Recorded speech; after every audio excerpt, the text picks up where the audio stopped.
Dali, picture. 1, 2, 3. Wow, sarap buhay. Pamassage yarn. After magpamassage, dito naman na kami ngayon sa Mr. B sa Quiapo, Manila. Sa makikita nyo, ganyan karami ang tao. Kahit na umabot pa yan ng hapon, padagdag pa rin sila ng padagdag. So, dito ang pila sa cashier para sa bayaran. At dito naman sa kabilang window, dito ang pila ng take out. Huli na namin nalaman yan.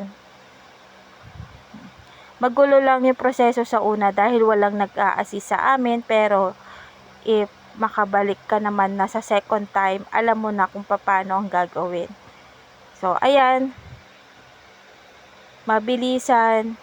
Ito na yung tinake out namin. Nakauwi na kami sa bahay dahil sobra na yung gutom ko, sa true lang. So, that's it. Ito, sali na natin siya, besh.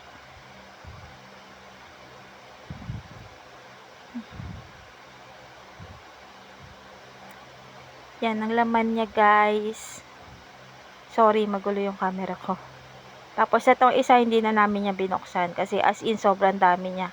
Good for 4 person talaga siya, as in.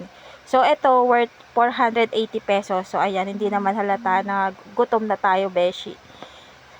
Mabilis ang video na to. Sige, pate. Daldal, pate. So, yan. Sorry, hindi nyo na nakita yung mga sinasanto ko. As in, sobrang gutom na kami dito sa part na to. So, regarding naman sa lasa, okay naman siya. 9 out of 10.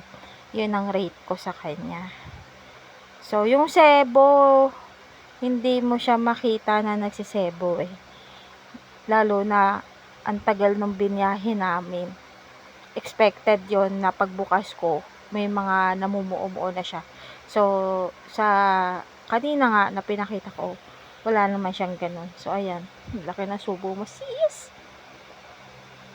Very satisfying yung part na yan. Sharp yan, sharp.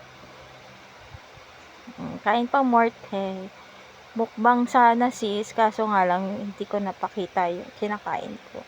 Pasensya na, guys, kasi sobrang pagod kami. Haba ng pinila namin dyan. Sabi ng nanay ko, ano, masarap, masarap. So, itong isa, gutom na rin.